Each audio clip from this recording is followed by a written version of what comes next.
Hola, buenos días. Soy Luis Nilo Ugarte de la Oficina de Transferencia Tecnológica y en conjunto con Biblioteca les damos la bienvenida a este miniciclo de propiedad intelectual, donde en estos 3 días conversaremos, conoceremos y podremos discutir sobre los temas más relevantes de la propiedad intelectual, como por ejemplo los derechos de autor que vamos a ver hoy, las generalidades de propiedad industrial, marca y patente, y también conocer cómo se desenvuelve y cómo se ha desarrollado el ecosistema de innovación y transferencia y emprendimiento en Chile y en Latinoamérica principalmente. Le doy las gracias también a Claudia Giraldoni, a Valeria, Carlos y a todo el equipo de biblioteca que han estado también junto a la Oficina de Transferencia Tecnológica de la Vicerrectoría Académica en apoyar este ciclo de propiedad intelectual. Claudia, sí. Muchas gracias, Luis. Para nosotros es un tremendo gusto estar nuevamente, bueno, por segundo año, participando junto a ustedes, junto a la Oficina de Transferencia Tecnológica en este ciclo. Es un tema sumamente importante para los bibliotecarios, estar al tanto de la propiedad intelectual, de la propiedad industrial y por supuesto de las marcas y patentes.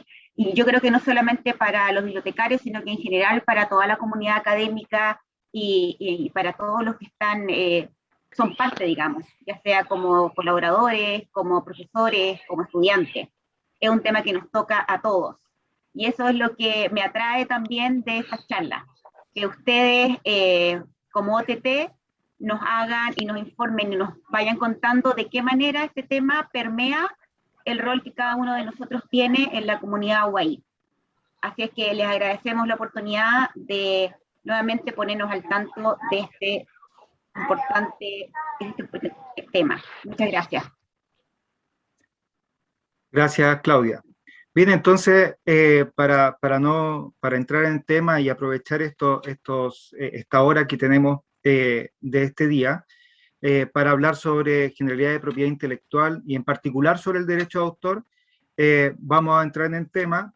Les voy a pedir que si tienen preguntas, por favor interrumpan, no se queden con la pregunta por muy obvia que les parezca, siempre estas preguntas dan para más temas y por lo tanto, por favor, pregunten, que pueden hacerlo directamente en el chat o levantan la mano y ocupan el micrófono, no hay ningún problema, mientras más conversación o más preguntas, más enriquece este tema. Entonces, como les dije, vamos a hablar sobre los temas del derecho de autor, y lo primero es hacernos conscientes de que los temas de propiedad intelectual en general están todos los días en nuestras vidas. Están muy, muy presentes en las noticias, en el día a día que nosotros hacemos, en las actividades académicas que realizamos, en las actividades de investigación que se realizan, en la vida cotidiana en general. Y aquí hay unas noticias que, si bien es cierto, algunas ya han pasado bastante tiempo, pero son noticias que recurrentemente se escuchan, se ven en las noticias. De hecho, ahora en este tiempo de campañas electorales hemos escuchado un par de reclamos sobre los derechos de autor, sobre algunas obras musicales, y esto pasa recurrentemente en nuestro cotidiano, en nuestro día a día, y básicamente ocurre porque muchas veces el derecho de autor o la propiedad intelectual en general, y en particular el derecho de autor, se toma algo como muy liviano. Sin embargo, vamos a ver hoy día que el derecho de autor genera ciertas obligaciones y genera ciertos derechos, como su nombre lo indica, que le permitan al autor de esa obra también reivindicarse o decir, ok, aquí hay algo que está vulnerando una creación propia, una creación mía. Entonces, estas noticias, puede que hayan pasado algún tiempo, pero siempre están presentes, como por ejemplo, en este caso donde esta teleserie Veinteañeros a los 40 se acusó también de un plagio del guión que un estudiante de un curso de dramaturgia en Canal 13 había redactado y que luego ve que se hace una teleserie con su guión. También vemos, por ejemplo, muy seguido que alumnos demandan o denuncian a profesores cuando se indica que se han hecho uso de sus tesis para generar artículos de investigación científica. ¿Hasta cuándo eso es verdad? ¿Hasta cuándo nosotros podemos decir efectivamente hay una vulneración del derecho o cuándo efectivamente nosotros podemos decir existe efectivamente una vulneración del derecho de autor? Son temas que podemos conversar y ver en este caso, en esta presentación. Existen no solamente los derechos de autor, que vamos a ver hoy día en particular, sino que también existen los derechos de propiedad industrial, como por ejemplo las vacunas, que ya son temas que vamos a ver mañana en general, en particular los temas de propiedad industrial cuando veamos patentes de invención. ¿Ya? Entonces, estos temas de propiedad intelectual y en particular derecho de autor, como les digo, estamos todo el día escuchando y a lo mejor incluso nosotros podemos estar vulnerando un derecho de propiedad intelectual o un derecho de autor sin saberlo. Y hoy día vamos a tratar de conocer cómo podríamos estar entonces o usar bien estos derechos de propiedad intelectual.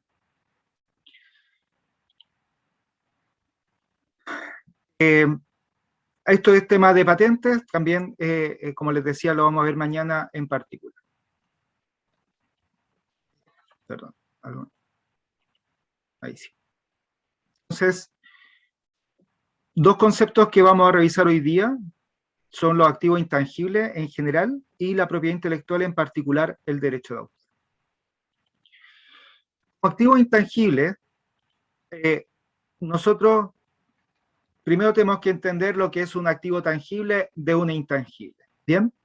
Un activo tangible, y este ejemplo siempre me gusta porque es súper claro, un activo tangible es aquel que yo puedo revisar, que puedo ver con mis ojos, que eventualmente puedo tocar y que puedo medir, etc. Y que al ser un activo puede incluso ser transado en el mercado, es decir, se puede vender, se puede comercializar. La casa que está a la izquierda con ese auto son activos tangibles, ¿ya? La casa la puedo medir, puedo saber cuántos metros cuadrados tiene, cuántos, por ejemplo, baños, cuál es el tamaño del living comedor, de la cocina, el terreno en general, la ubicación, etcétera. Y todo eso puede estar representado en una escritura. Y esa escritura, con todos, por ejemplo, los detalles, los deslindes de la propiedad, donde limita al norte, al sur, etcétera, con qué calle, el número y todas las particularidades de la casa, e incluso su tasación comercial, porque está inserto en X barrio, eso nosotros podemos ir con esa escritura y cotejar que esos datos son correctos. También los autos. Un auto, ustedes lo ponen a la venta, ahora actualmente con la escasez de autos que existen, el auto adquiere un mayor valor, pero ustedes pueden revisar el auto, los kilometrajes, si acaso tiene o no alguna bolladura, etc. ¿Ya? Y eso es un activo tangible. Y así como está, lo podemos transar en el mercado, ¿sí? Con un valor referido a ese mismo activo tangible. Un auto de tal año, tal marca, con tanto kilometraje, está tasado a cierto valor del mercado.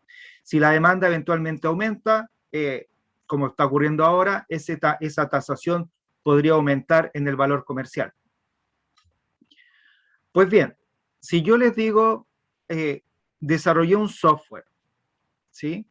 O desarrollé, o tengo un libro, o tengo una historia, o tengo una serie de cuentos, o tengo un equipo que me permite atrapar niebla de lugares niebla que viene desde la costa, es un poco más complejo quizás pensar cómo podría transar eso en el mercado. Ustedes me podrían decir, pero un libro puede ser una editorial y la editorial te va a compaginar ese libro y lo va a publicar y con eso tú lo puedes transar en el mercado. Perfecto. Es totalmente cierto. Pero, ¿cómo yo puedo transar ese libro en el mercado? ¿Cómo yo le puedo decir a la editorial, quiero que publiques este libro y que me pagues por él?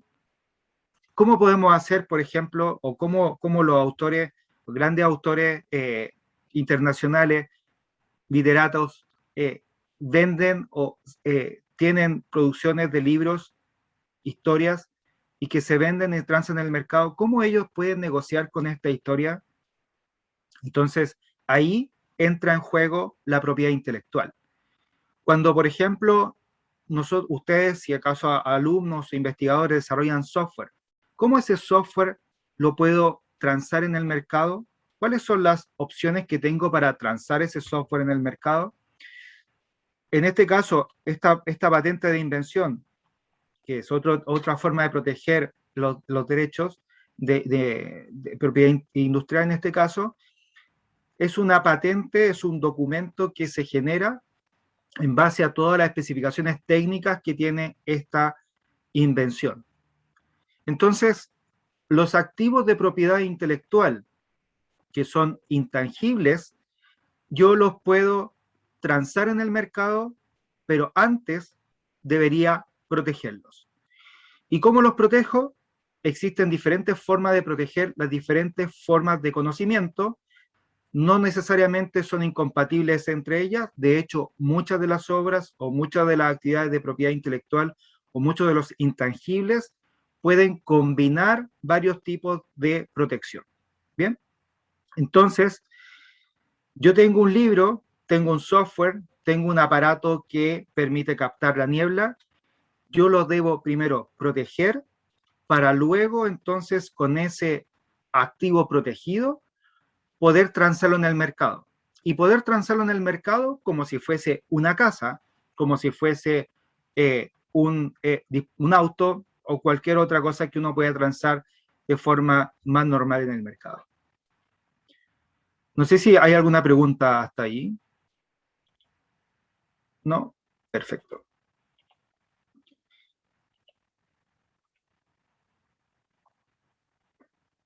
Entonces, la protección nos permite generar este activo intangible en transformarlo en un tangible, transarlo en el mercado. Esa es como la primera gran definición. Nosotros hemos visto en la evolución desde las revoluciones industriales que ya los activos tangibles son cada vez, no vamos a decir que no son importantes, pero pierden valor con respecto a los intangibles que esa empresa o que esa institución puede obtener, ¿ya? Por ejemplo, existen empresas ahora o existían empresas antes pandemia, vamos a hablar, hace nada, que tenían grandes oficinas con un montón de equipamiento, muchas salas de reuniones, muchos computadores, para que las personas que trabajaban en ellas fuesen y se sentaran a responder mails. Básicamente, muchas empresas trabajan en base a software y planificación, etcétera, y las personas se dirigen a su puesto de trabajo y responden mail, hacen actividades dentro de ciertas plataformas, seguimientos, y se juntan un día o 2 veces al día en ciertas reuniones con la misma gente de la oficina. La pandemia nos demostró que estos activos tangibles, como es una oficina y puesto de trabajo, pasan a ser poco importantes cuando tenemos, por ejemplo, la facilidad de conectarnos en cualquier parte del mundo, ¿ya? Hay empresas que han decidido reducir sus espacios de trabajo, sus activos intangibles, su mobiliario, en favor de que sus empleados puedan estar en su casa o en el lugar donde ellos quieran, con una buena conexión, con un buen computador. Ese activo tangible, que era el espacio físico para estas industrias que son más bien, vamos a hablar, que están basadas en comunicación como plataforma Zoom, plataforma en la nube, etcétera, mail, incluso llamadas por teléfono, ese activo intangible pierde valor. Pero, por ejemplo, por el otro lado, esa empresa, si tiene un buen software de comunicación con sus clientes, una buena plataforma donde se le entrega información a sus clientes, una buena vía de comunicación, ese es un activo intangible que la empresa empieza poco a poco a valorar cada vez más. Una empresa que tenía una plataforma que funcionaba más o menos antes de la pandemia y el cliente igual tenía que ir o llamar de forma recurrente a alguien en la empresa para obtener una respuesta, muchas empresas en este tiempo de pandemia mejoraron esas plataformas y ahora la plataforma entrega mucha mayor cantidad de información al cliente. Y por lo tanto, el cliente puede entonces estar segura de, por ejemplo, la trazabilidad de un producto. Uno cuando, por ejemplo, compra en Mercado Libre o compraba en AliExpress o cualquiera de estas plataformas, uno podía hacer el tracking del seguimiento de esa. Y era una buena plataforma porque te permitía hacer el seguimiento, dónde lo compraste, dónde está la compra, etc. Con la pandemia, al no salir de casa, yo creo que Mercado Libre debe haber aumentado considerablemente su participación en el mercado y por lo tanto su valorización. Pero ¿se dan cuenta ustedes que es una valorización de un software, de una plataforma? ¿Se dan cuenta también que, por ejemplo, Jumbo, no por hacer Jumbo, pero Jumbo Líder, hacen sus aplicaciones que a lo mejor las tenían, sí, las tenían, pero no estaban siendo explotadas, ahora las explotan de mayor forma? Eso es activos intangibles y cómo se valoriza de acuerdo a esta situación particular, que es la pandemia, cómo se valoriza en el mercado. Y eso tiene un montón de cosas que se pueden proteger, ¿ya? Desde la marca comercial, por el lado de propiedad industrial, como todo el desarrollo de las plataformas. Todas las plataformas como Rappi, Uber Eats, incluso Uber, Auto, que permiten al usuario una interfaz amigable y poder contar con un servicio de forma rápida y hacer un seguimiento, es un activo intangible. Y ese activo intangible, valorizado en el mercado, ahora tiene mucho más valor eventualmente que el propio espacio físico de la empresa, ¿ya? Entonces, para ahondar en este punto, o ya cerrar este punto, activos tangibles, lo que conocemos, los activos intangibles son todos aquellos que nosotros podemos crear a partir de conocimiento o desarrollo de propiedad intelectual, y que hoy en día tiene o alcanza incluso mayor valor que los activos tangibles. Incluso no hoy día, antes también, hace un tiempo atrás, por ejemplo, cuando Facebook compra WhatsApp en 19.000 millones de dólares, no lo compra por, el programa en sí, no lo compra por la aplicación WhatsApp, sino que lo compra por otros activos intangibles, como la base de datos de usuarios, como la marca comercial WhatsApp, que ya estaba ultra mega conocida en todo el mundo. Son otros elementos los que compra Facebook cuando compra WhatsApp. Entonces, como les decía, el tema de propiedad intelectual, nosotros tenemos varios tipos de propiedad intelectual, de propiedad industrial en particular y derecho de autor por otro lado, y nosotros podemos combinar derechos desde el punto de vista del derecho autor, que es una rama del derecho, con otros tipos de protecciones que tienen que ver con propiedad industrial, ¿ya? Entonces, lo que hoy día vamos a ver un poco más en detalle es el derecho de autor, entre estos dos tipos, derechos de autor y derechos conexos, y mañana vamos a ver este tipo de propiedad más bien industrial, que es otro tipo de protección.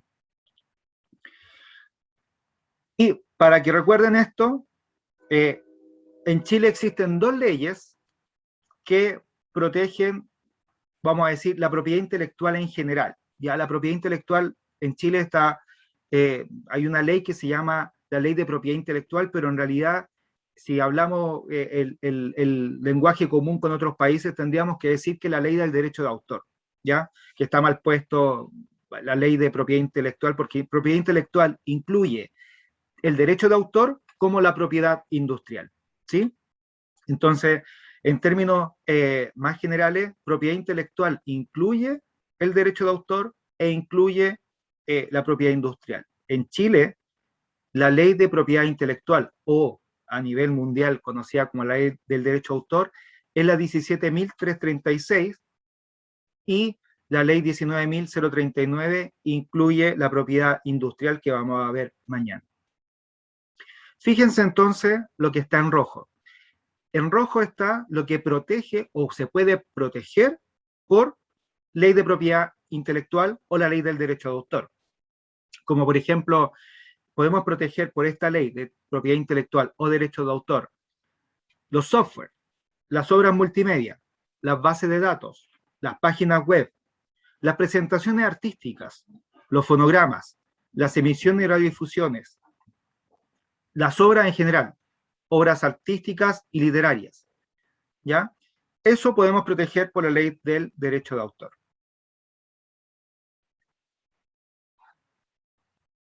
La ley del derecho de autor, y esta explicación es para que la tengan todos presentes, en Chile, bueno, y la mayor parte del mundo, la protección de la ley por la ley de derecho de autor es un medio de registro.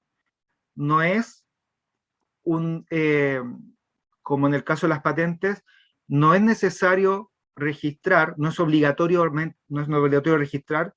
Se sugiere registrar el derecho de autor para tener un medio de prueba por si acaso existe una vulneración de terceros. Pero el derecho de autor emana desde el momento de la creación. Si alguno de ustedes en este minuto está tomando apuntes de lo que yo estoy hablando, ese apunte que están tomando es de propiedad de ustedes y está protegido por el derecho de autor desde el momento en que ustedes están tomando este apunte, ¿ya? Porque están tomando lo que yo estoy diciendo y ustedes lo están llevando ahora con su expresión a algo particular que están desarrollando, ¿sí? Por lo tanto, desde este minuto que ustedes están haciendo, están creando están creando propiedad intelectual, están creando un derecho de autor. Quizás, veo a Christian, quizás podríamos, Christian Schroeder, nuestro abogado de la dirección legal, probablemente me podría decir, sí, pero si alguien viene y publica tu apunte, eventualmente podríamos entrar en algún conflicto. Yo no soy abogado, por lo tanto, si existe alguna pregunta de ese estilo, voy a decir que Christian me ayude en eso. Luego, los derechos de autor, entonces, importantes, se protegen, o en realidad se crean se generan desde el momento de la creación y se protegen como medio de registro para entonces tener un medio de prueba cuando eventualmente alguien vulnera este derecho.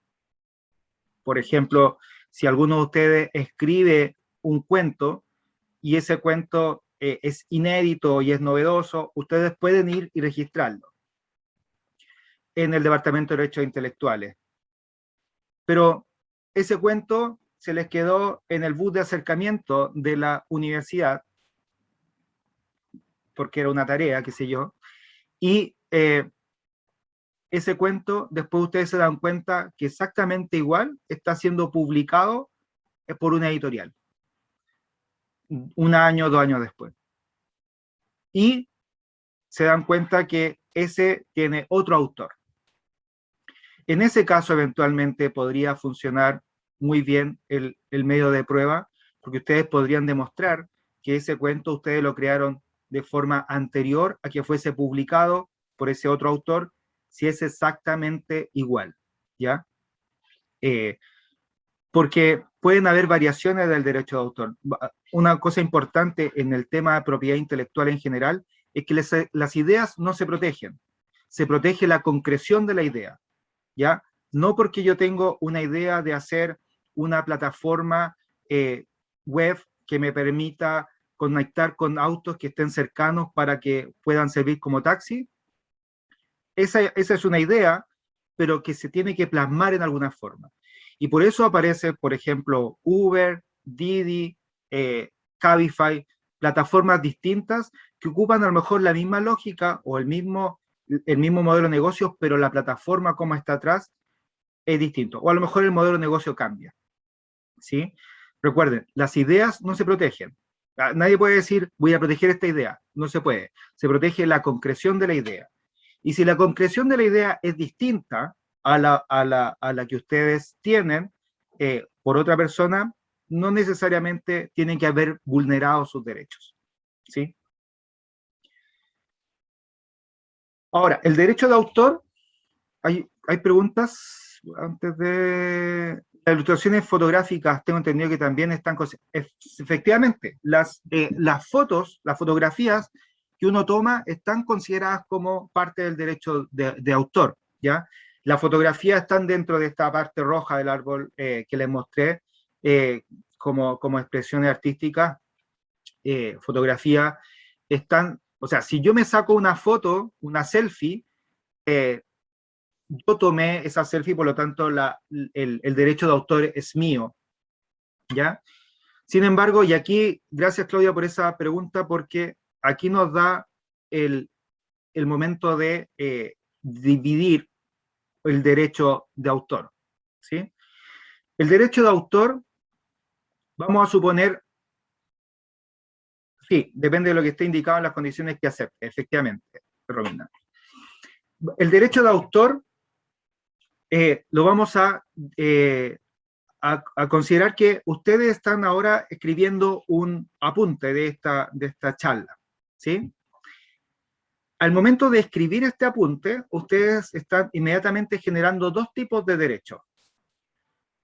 Uno es el derecho moral y otro es el derecho patrimonial, que en su momento nacen, al momento de estar escribiendo ustedes, nacen de forma conjunta, pero uno los podría dividir. El derecho moral es el inherente al autor, que no se puede dividir del autor, que no se puede eliminar de alguna forma, ¿sí?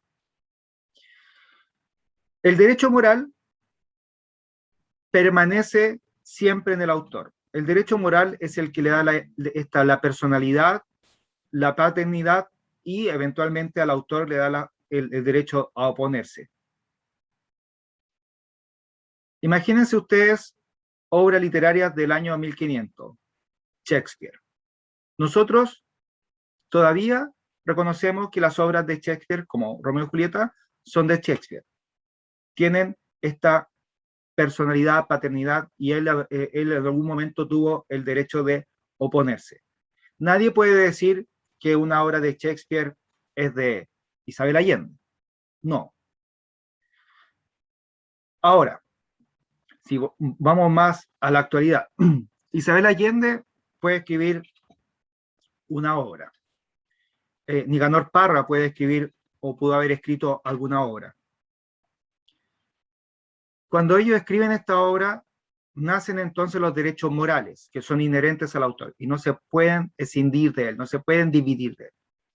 Pero sí, Isabel Allende lo que podría hacer es transar lo que son sus derechos patrimoniales. Es decir, los derechos que le permiten a ella como autora generar una explotación económica de esa obra que ha generado. Entonces, un autor tiene los derechos morales por un lado y él puede a su vez explotar comercialmente los derechos patrimoniales, que son los derechos que tratan dados de explotación económica, reproducción y comunicación pública. Derechos morales inherentes al autor, derechos patrimoniales los puedo transar en el mercado. Recuerden lo que les dije de la propiedad, los intangibles que nosotros los protegíamos para transarlo en el mercado. Proteger el derecho de autor, proteger una obra literaria en el Departamento de Derechos Intelectuales, proteger un software, una aplicación en el Departamento de Derechos Intelectuales, me genera a mí entonces reconoce el derecho moral y el derecho patrimonial. Y entonces, con una obra yo protegida, podría entonces transarla en un mercado. Podría yo entonces vender esos derechos. ¿Por cuánto? Habría que revisar un contrato. normalmente los autores de obra literaria escriben sus obras, la entregan a una editorial donde existe un contrato en particular, que es el contrato de edición, y este editorial se encarga de la explotación económica, la reproducción y la comunicación pública. Existen contratos de edición donde la primera partida de libros es, el autor se lleva, no sé, se producen 1000 libros, el autor se lleva 50 libros a su casa y ese es el pago para una primera edición. Para una segunda edición se puede volver a negociar, ¿sí? Entonces, el autor genera o entrega los derechos patrimoniales para que un tercero eventualmente lo explote si él no tiene la capacidad de explotarlo. Cuando ustedes hacen una aplicación que la suben al Apple Store, ustedes lo que están haciendo es entregar sus derechos patrimoniales al Apple Store, para que Apple Store pueda entonces distribuir, hacer explotación económica y a usted eventualmente le llegue un pago cuando esta aplicación sea descargada muchas veces.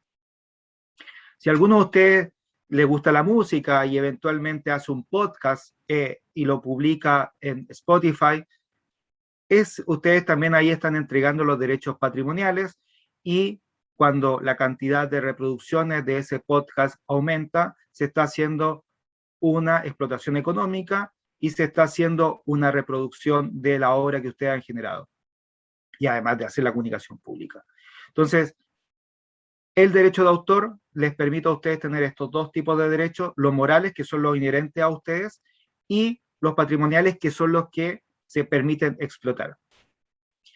Se permiten explotar por medio de un contrato, que puede ser limitado en el tiempo. No necesariamente voy a entregarle los derechos patrimoniales a una editorial o a una distribuidora de contenido multimedia ad eternum. Puedo entregarles por un tiempo limitado, ¿sí? Si ustedes se fijan o alguna vez han escuchado, por ejemplo, en la música, se da mucho que los artistas firman contrato por 1 o 2 discos y después se cambian. Pero cuando el artista genera 2 discos y hay un contrato por un tercero, tiene que pagar una multa para poder finiquitar ese contrato, ¿sí? Entonces, ese contrato es un contrato sobre los derechos patrimoniales de las nuevas obras que se generen. No sé si hay preguntas ahí, dudas. Entonces, para que les quede bien esta mini charla de derecho de autor, los derechos de autor protegen todos los derechos de la creación, por el solo hecho de la creación de la obra. Recuerden, si ustedes están tomando apuntes, ya hay derechos de autor. Si ustedes en su casa programan algo, esa programación ya tiene derechos de autor. Si escriben un paper, ese paper ya tiene derechos de autor. Claro, Taylor Swift tuvo que pelear los derechos de autor sobre sus 3 primeros discos y hay un montón de obras, como por ejemplo, más de música, como que Beyoncé con Single Lady, la coreografía se acusó de plagio porque era una coreografía que se había hecho en los años 60 y una coreografía, vamos a decir, como remasterizada, pero sin ocupar los derechos de autor. Hay partes que son iguales a la coreografía de Single Lady actual con esa coreografía de los años 60, ¿ya? Porque es una representación artística reproducible, ¿sí?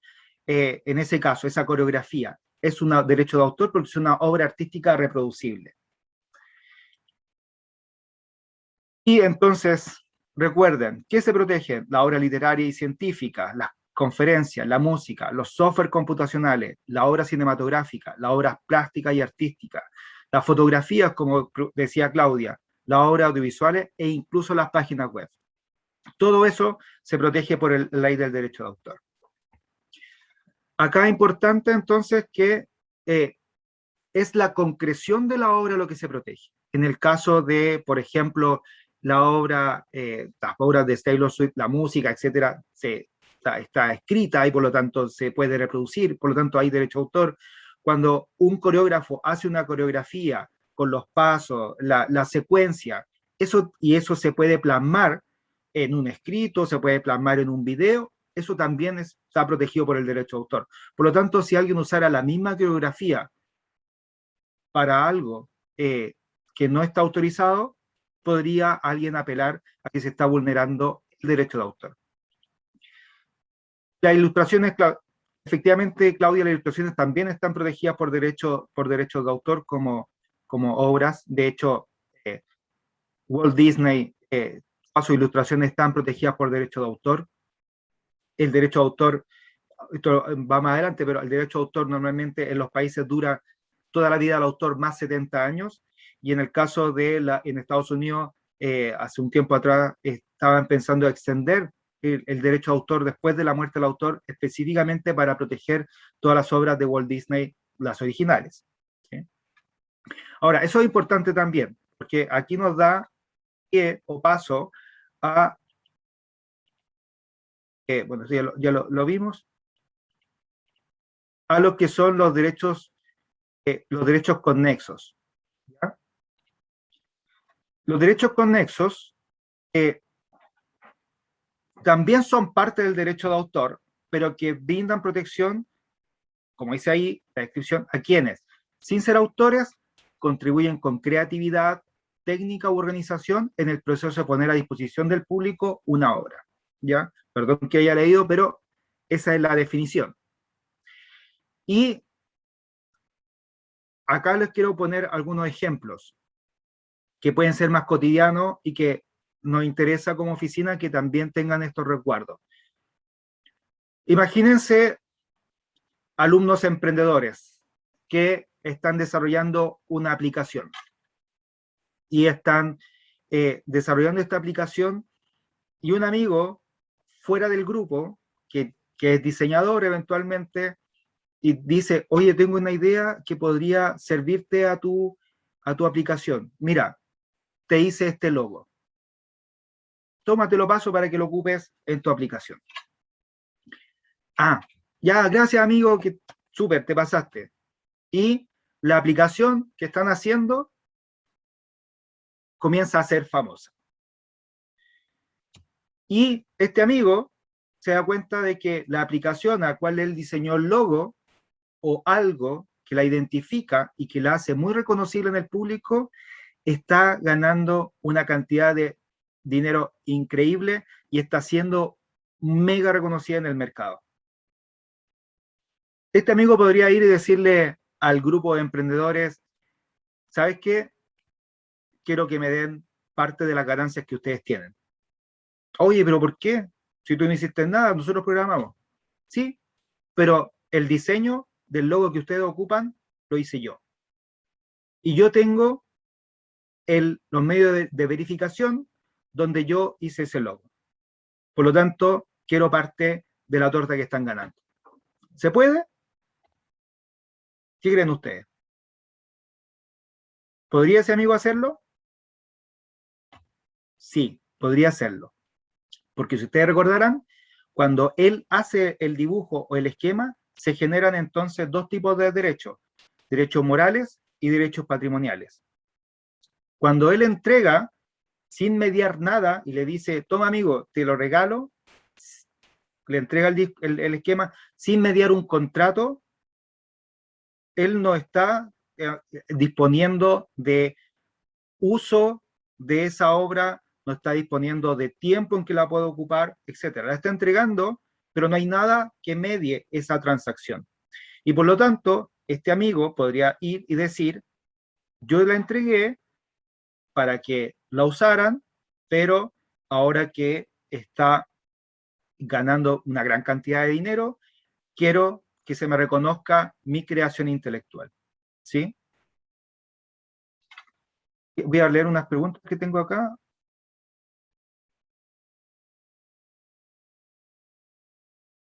A ver, hay una pregunta que... Sparra 1, si quiere hablarlo, por favor, prende el micrófono. La captura de sonido de los lectores de pantalla de Google o Microsoft, la captura de sonido de los lectores, son libre uso para mejorar la experiencia del usuario, pero pueden... Eso en realidad es un software es un algoritmo. Te lee a ti, te interpreta y te va dando a lo mejor respuestas frente a tus preguntas. Ese algoritmo es un software, o vamos a decir, está protegido por ley de derecho de autor. ¿Ya? Alexa en realidad, o todo esto, estas plataformas, además ocupan otro tipo de derechos, como patentes de invención, etcétera, que hacen que esto sea más complejo que un simple algoritmo. Pero si lo viéramos como algoritmo, es protegible por el derecho de autor y no sé si se puede ocupar libremente. Ya no sé si, por ejemplo, ustedes hicieran una aplicación o hicieran un dispositivo, podrían ocupar el mismo algoritmo de Alexa. Yo creo que no, porque va a estar protegido, el algoritmo como tal va a estar protegido por derecho de autor. Hay que ese Parra pregunte, porque yo entendí otra cosa, como si podía usar esa voz o algo así, y al final supongo que está en el término de condiciones, ¿no? Porque si esto es inteligencia artificial que va entendiendo nuevos sonidos, a veces uno va entrenando, ¿no? Estos software, como que uno le va leyendo cosas y va entendiendo la cadencia de la voz, el tono. Pero no sé si quieres reformular la pregunta, porque no sé si te estamos respondiendo. O si quiere abrir el micrófono y preguntarnos. Ese para uno. ¿Quién habla es Romina Hidalgo, directora de la Oficina de Transferencia. Hola a todos. Yo estoy acá como alumna Matea en la primera fila. Como lo pasa cuando hay open source. Lo que pasa es que el open source, como software, es un código abierto que tú puedes ocupar para modificar, ¿ya? Pero incluso los open source tienen, cuando tú los descargas, una licencia de uso, ¿ya? Y lo que hay que tener atención es con esa licencia de uso, porque a lo mejor un open source te permite crear cosas, pero no comercializarlas, o eventualmente te permite comercializarlas, pero hasta cierta cosa. Entonces, es importante que no porque sea open source te va a permitir comercializar, ¿ya? De hecho, esto pasa siempre cuando se desarrollan software en la universidad. Los software que nosotros normalmente usamos en la universidad son con fines educativos, ¿ya? Entonces nosotros no podríamos estar desarrollando software con usos comerciales usando las licencias que tenemos en la universidad, porque son con otros fines, no son con fines comerciales, son con fines educativos. Y eso está en el contrato de licencia que se entrega como derecho patrimonial, ¿sí? Volviendo al caso de este amigo que le entrega el diseño al grupo de emprendedores, podría haber generado un contrato por entrega y haberle limitado en el contrato que lo podía ocupar solamente para fines demostrativos, no para fines comerciales, o que podría ocuparlo con fines comerciales hasta que tuviera venta de $1.000, no sé, podría haber sido una limitante en el contrato de licencia, ¿sí? ¿Alguno de ustedes alguna vez ha leído cuando compran un celular los términos de licencia que están firmando? Chan, chan, chan. Es el momento de la verdad, ¿eh? Sí. Yo hace un par de días atrás tuve que renovar mi celular y, claro, no lo tengo acá, pero la cantidad de indicaciones que en este caso es un teléfono Samsung, le otorga al usuario son increíbles. Por ejemplo, Samsung le otorga una licencia limitada y no exclusiva para instalar, utilizar, tener acceso o visualizar y ejecutar una copia del software Samsung en el dispositivo. Pero no está permitido, por ejemplo, hacer, y como dice ahí, hacer ingeniería reversa. O sea, ustedes de sus celulares no podrían hacer ingeniería reversa para identificar qué tipo de algoritmos están ocupando, ¿ya? Hay un montón de cláusulas que se reserva software, o sea, que se reserva Samsung cuando entrega esta licencia.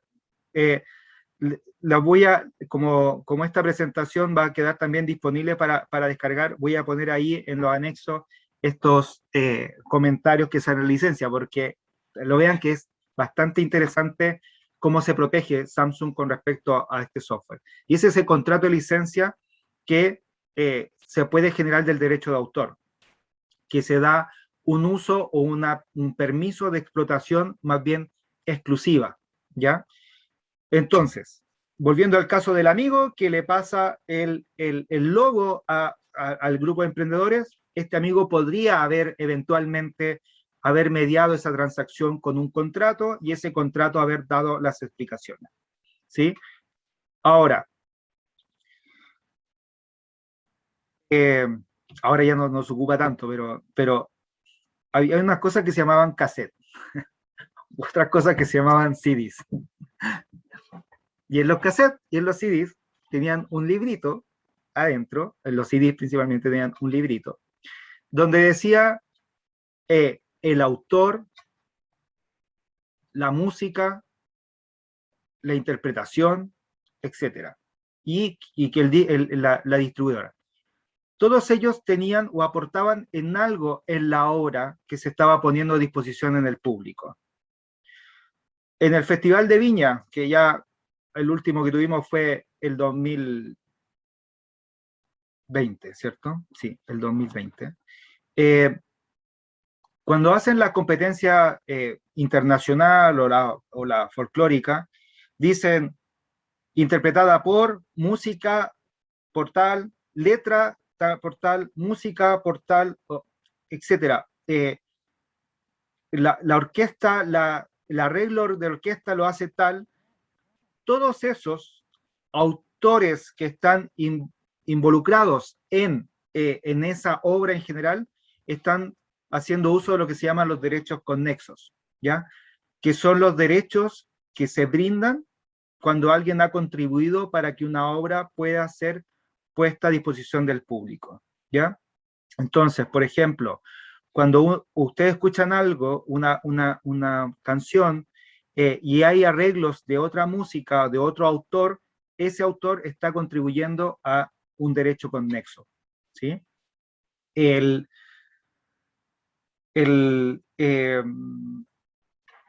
típico ejemplo que ocupo, la canción El tiempo en las Bastillas de Fernando Viergo, que es de los años 80, luego en la serie de los 80 hay 5 versiones distintas del tiempo en las Bastillas, una por Francisca Valenzuela, etc. Cada uno de esos autores tiene derechos conexos sobre la mejora de esta obra. Por lo tanto, cuando ustedes en la radio escuchan El tiempo en las Bastillas de Fernando Viergo, pero interpretada por Francisca Valenzuela, por ejemplo, la radioemisora o la radio tiene que pagarle los derechos conexos a Francisca Valenzuela, pero también los derechos de autor a Fernando Viergo. La radio no va y le paga a Francisca Valenzuela, sino que le paga a la Sociedad del Derecho de Autor y ellos se encargan de distribuir los derechos a quienes corresponden, ¿sí? Cuando entonces, si están pensando hacer algún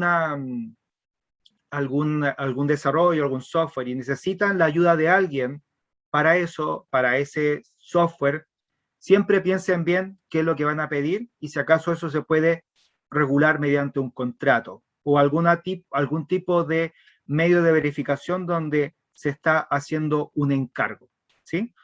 Porque el que encarga es dueño del encargo. Eso es lo que nosotros, al menos, podemos aludir a que quien encarga explícitamente algo es dueño de ese encargo, ¿sí? Si alguien me encarga a mí por ejemplo, un logo para estas charlas, ¿ya? Y me dio un pago, el logo tiene un derecho moral y que se tiene que reconocer quién es el autor, pero el encargo es en este caso, de la universidad, ¿sí?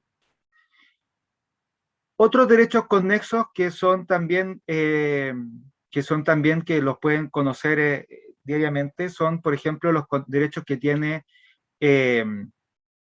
CDF o el canal de fútbol, que ellos no pueden comprar el partido de fútbol como tal, no pueden comprar el partido de fútbol como el partido, porque el partido no es repetible. Los jugadores no van a poder repetir el mismo partido exactamente igual, por lo tanto no puedo comprar ese derecho de autor sobre el partido como tal. Pero sí puedo comprar el derecho de retransmisión de ese partido o de transmisión de ese partido. Por lo tanto, las cámaras que están ahí captan ese partido y lo transmiten a través de aire o de cable a los distintos usuarios, y por lo tanto ese autor está, o ese CDF está obteniendo lo que se llama un derecho conexo sobre el partido de fútbol, ¿sí? Que se puede transar en el mercado y por lo tanto se pueden abonar personas a ver ese partido de fútbol. Y ese partido de fútbol que transmite CDF, van a haber distintos tipos de licencia para quien lo quiere transmitir, ¿ya? Es súper distinto que si yo lo compro para mi casa, como para verlo particularmente un partido de fútbol, que si tengo un restaurante y cobro entrada para ver el partido de fútbol en el CDF. Es otro tipo de licencia que eventualmente CDF debería, o no sé en particular si lo hace, pero que debería regular. Porque ese derecho de autor, ese derecho conexo en particular, se está entregando con un fin, que es el uso privado, pero este restaurante lo que está haciendo es redifundirlo al público, ¿sí? Y CDF no está cobrándole con ese fin, está cobrando solamente para el uso particular. ¿Se han fijado ustedes a lo mejor cuando no han podido salir a algún restaurante que tiene un logo que dice este restaurante respeta los derechos de autor? Porque incluso eso, la música ambiente que se pone en los malls, en los restaurantes, debe pagar el derecho de autor, porque se está poniendo a disposición del público con un fin que no es el particular, no es el de uso propio. Por ejemplo, hace años atrás, en Viña, en la universidad, hicieron como una actividad deportiva y estaban poniendo música y estaban cobrando entrada. Ese es un hecho que está penado por la ley porque se está haciendo lucro de algo que no se está pagando el derecho de autor respectivo. Sin embargo, si yo en este ambiente educativo, en esta charla dentro de la universidad, pongo una música o pongo un video con fines educativos, no tengo que pagar el derecho de autor, ¿sí? Si ustedes, por ejemplo, van a la biblioteca y sacan fotocopia de un libro para poder estudiar, no están vulnerando el derecho de autor porque están ocupándolo con fines educativos. Sin embargo, si esas mismas fotocopias las venden, sí están cometiendo un delito porque están haciendo lucro de algo que está protegido por derecho de autor y que por lo tanto no lo pueden vender, ¿ya? Entonces, cuando por ejemplo toman apuntes de una clase y le entregan de forma gratuita a otros compañeros para estudiar, o los apuntes del profesor los toman y los entregan, mira, tengo los apuntes o las clases del año pasado, toma, te las entrego para que estudies, está dentro de un contexto educativo. Si ustedes toman esos apuntes, esas pruebas, y las venden, o hacen ayudantías y las venden, están vulnerando derechos de autor.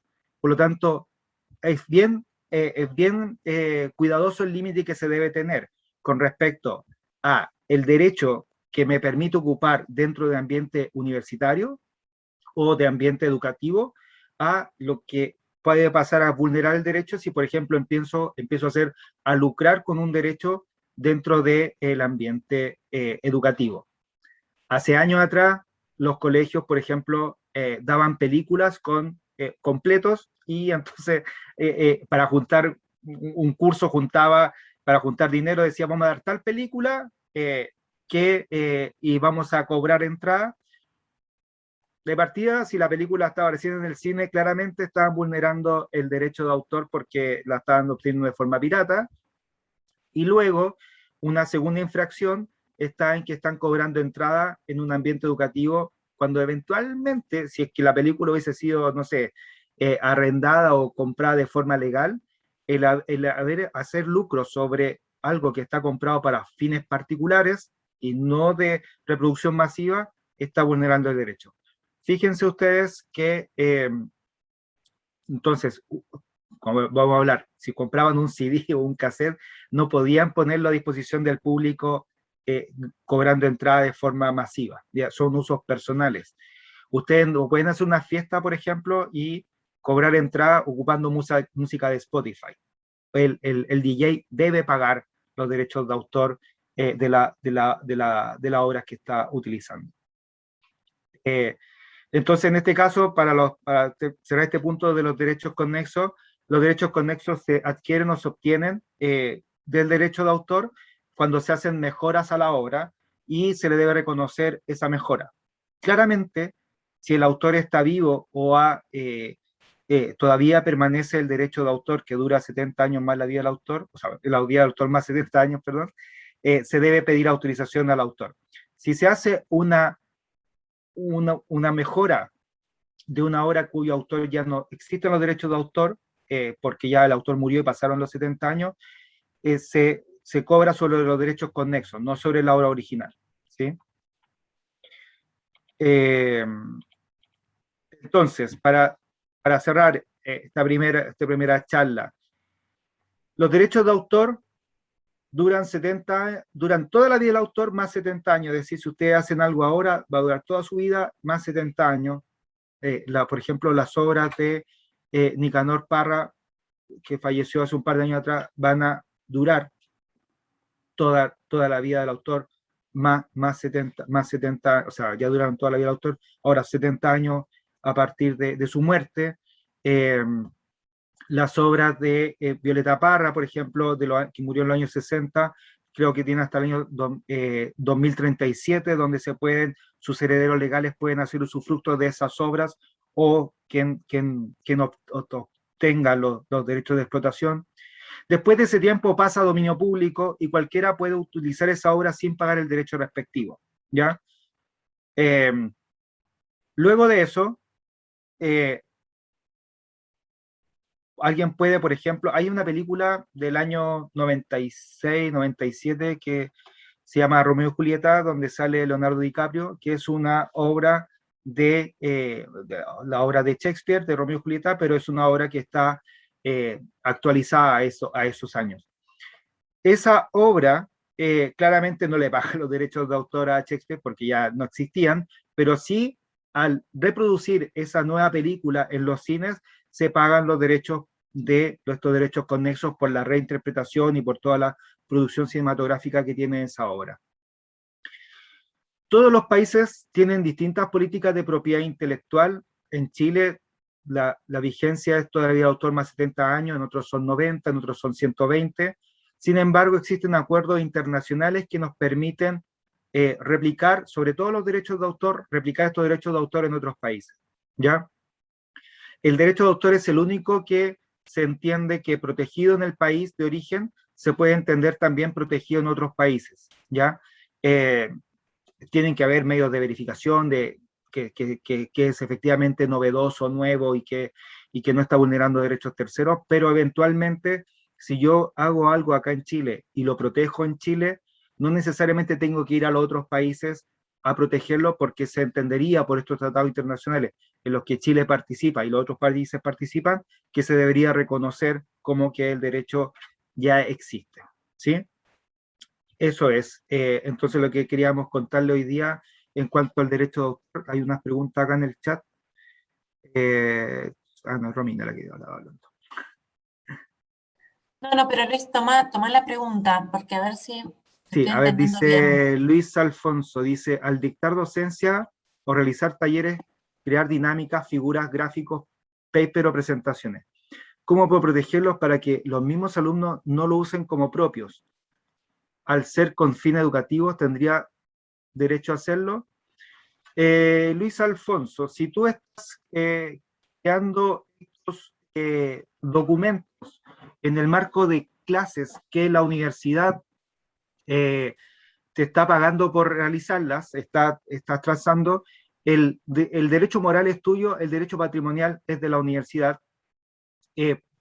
por lo tanto la universidad puede hacer uso de ellos y dejarlos disponibles en, por ejemplo, webcursos o cualquier otra plataforma que la universidad disponibilice para ese derecho de autor. ¿cómo podrías tú, si son totalmente nuevos, tú podrías tomar todos esos cursos y protegerlos en el Departamento de Derechos Intelectuales? Es un trámite en línea bastante sencillo, bastante barato por lo demás, y podrías obtener el código, el número de registro.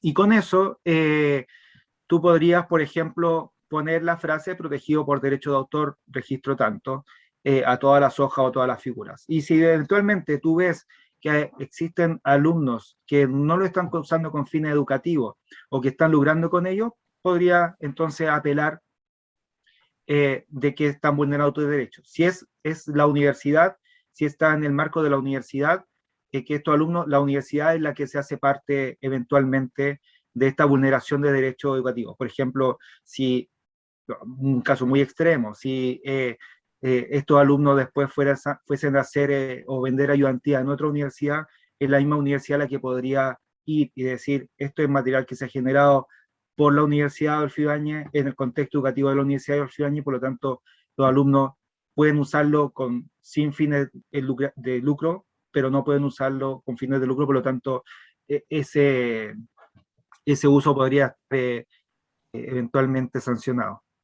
Y además otra cosa, perdón, podría pasar también, esto de fines de lucro y no fines de lucro, incluso puede ser que me hagan perder el lucro a mí, digamos. Si tenemos un alumno tipo Robin Hood, que agarra un curso pago y se lo quiere repartir a un montón, no porque sea gratuito y educativo, igual es lícito, porque en realidad le estás impidiendo al dueño legítimo de ese derecho de autor usarlo. Exacto. Entonces igual hay que tener cuidado con eso. Y separar un poco, bueno, lo que Luis explicó muy bien, ¿no? El derecho moral del patrimonial. O sea, en el caso que estos alumnos den, no sé, clases particulares con, no sé, el PowerPoint, claro, está afectando a los derechos patrimoniales de la universidad, pero podrían estar afectando también los derechos morales del autor si es que no está mencionado ahí. Y esto de poner las frases como la que dice Luis, funciona bastante bien en un montón de circunstancias. Ustedes habrán visto en objetos que dicen patent pending, que vamos a ver después patentes, el concepto patent pending no existe, es un invento, pero sirve para desincentivar a otro, o que por lo menos dude un poco antes de querer copiarlo. Entonces, es como cuando uno pone cuidado con el perro, es como lo mismo, digamos. Ah, sí. Eh, la, la, la, la presentación, gracias Romina por la presentación, quedó grabada para no quitarle más tiempo. Vamos a dejarla disponible también con Claudia en el link de biblioteca. También vamos a dejar esta presentación, si acaso la quieren ocupar, con los derechos de autor respectivos que hagan mención a ella. Y entonces mañana lo esperamos nuevamente a las 11 de la mañana para que veamos otra lista de la propiedad intelectual, en particular la propiedad industrial, patentes y marcas comerciales, que es otra forma de proteger el conocimiento que se genera en cualquier parte. No sé si Claudia o Romina, algún comentario antes de cerrar. Bueno, por mi lado, Luis, agradecer lo que nos has compartido. Yo creo que muchos de nosotros hemos ido haciendo comentarios o algunas preguntas en la medida que nos hemos acercado al tema con algunas cosas concretas. Yo creo que eso es un aspecto bastante importante. Ir trayendo al diálogo temáticas o ejemplos concretos con los que nos hemos ido topando. Eso creo que es muy fundamental porque además de darle algo como un uso bastante práctico a lo que estamos aprendiendo, también es muy probable que algunos de los otros asistentes también aprendan con las preguntas que uno puede estar teniendo, porque justamente es lo cotidiano, lo concreto con lo que uno se va topando en el trabajo o en los estudios o en el contexto. Así que creo que eso es una buena forma también de aprovechar y llevarlo a algo que salga de lo que es académico o de lo teórico, porque al final la idea es que estas charlas no sean parte como de una clase a la que podríamos asistir, sino que más que nada se vayan transformando en un diálogo y en una oportunidad de aprendizaje para todos, de ir conociendo también las sugerencias o los tips que nos puedan ir dando los demás asistentes. Creo que eso es una muy buena experiencia. Así que agradecer también a los demás asistentes y los comentarios que van haciendo a través del chat, y por favor invitarlos a que no se pierdan las sesiones que quedan. Gracias, Sí, Claudia. me sumo, perdona, a Claudia, más allá que Luis pone un montón de ejemplos divertidos y eso es súper importante, las preguntas que tengan, sobre todo también para entender nosotros si se va transmitiendo bien las ideas, pero tal cual, los casos que se van topando, como dice Claudia, es súper importante. Y yo creo que también nos lleva a una reflexión, ¿no es cierto? O sea, si somos todos partes de una comunidad educativa, qué profesionales estamos formando y cómo nos estamos haciendo cargo nosotros de ser profesionales íntegros, y parte de la integridad es el respeto por la propiedad intelectual. O sea, estamos en una entidad generadora de conocimiento, ¿qué tal nos comportamos en ese sentido, ¿no? Algo que lamentablemente en la cultura latinoamericana a veces está un poco manoseado, pero me parece que deberíamos ser un ejemplo de excelencia en eso. Así que muchas veces se hace por desconocimiento, por lo menos que no sea por desconocimiento, o sea, no pequemos de ignorantes en ese sentido. Así que me parece que está bueno difundir estos temas para ser más respetuosos. Quería agregar algo más que es súper importante y se me estaba olvidando, así que me van a perdonar ahí. Acabo de compartir el link donde cada uno de ustedes se inscribió, y se van a fijar que aparece una lista de títulos que están disponibles en la biblioteca respecto a los temas que estamos hablando. Cada uno de esos libros los pueden pedir, aparece, ¿cierto?, en qué sede están. Independiente de que estén en Viña, pueden llegar a Peñalolén, o que estén en Peñalolén, los pueden llevar a Viña, etcétera. Pero ahí hay más material para aquellos que estén interesados en algún tema en particular. Como pueden ver, es una lista bastante extensa y está dividida, digamos, en temáticas. Así es que pueden seguir profundizando aquellos que les interese alguna arista o alguna especificidad. Súper. Quería dejar pasar la oportunidad. Sí, está súper buen dato. Gracias, Claudia, gracias, Romina, y gracias a todos los asistentes por este. Mañana entonces seguimos a la misma hora, 11 a 12, con los temas de propiedad industrial, patentes y marcas comerciales. Gracias por su atención, que estén muy, muy bien y que tengan una buena continuación de día. Chao, chao.